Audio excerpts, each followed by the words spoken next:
आप सभी को नववर्ष की हार्दिक शुभकामनाएं। भारतीय नववर्ष की विशेषता ग्रंथों में लिखा है कि जिस दिन सृष्टि का चक्र प्रथम बार विधाता ने प्रवर्तित किया, उस दिन चैत्र शुद्ध एक रविवार था। हिंदू नववर्ष अंग्रेजी माह के मार्च अप्रैल में पड़ता है। इसी कारण भारत में सभी शासकीय और अशासकीय कार्य तथा वित्त वर्ष भी अप्रैल चैत्र मास से प्रारंभ होता है। चैत्र के महीने के शुक्ल पक्ष की प्रथम तिथि प्रतिपद्य प्रतिपदा को सृष्टि का आरंभ हुआ था। हमारा नवा वर्ष चैत्र शुक्ल प्रतिपदा को शुरू होता है। इस दिन ग्रह और नक्षत्र में परिवर्तन होता है। हिंदी महीने की शुरुआत इसी दिन से होती है। पेड़ पौधों में फूल, मंजर, कली इसी समय आना शुरू होते हैं।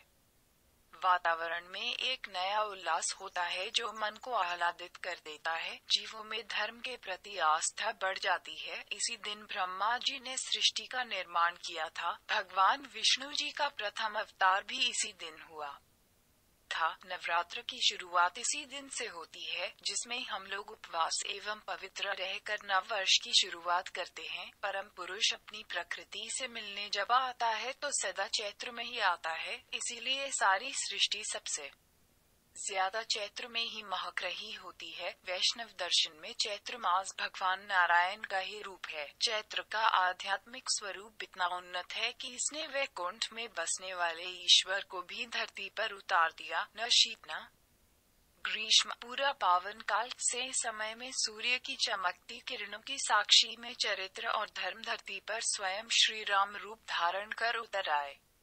श्री राम का अवतार चैत्र शुक्ल नवमी को होता है। चैत्र शुक्ल प्रतिपदा तिथि के ठीक 9वें दिन भगवान श्री राम का जन्म हुआ था। आर्य समाज की स्थापना इसी दिन हुई थी। यह दिन कल्प, सृष्टि, युग आदि का प्रारंभिक दिन है। संसार व्यापी निर्मलता और कोमलता के बीच प्रकट होता है हमारा अपना नया साल। विक्रम संवत का संबंध हमारे कालचक्र से ही नहीं, बल्कि हमारे सुदीर्घ साहित्य और जीवन जीने की विविधता से भी है। नव वर्ष की हार्दिक शुभकामनाएं। यह वर्ष आपकी सभी मनोकामनाएं पूर्ण करें।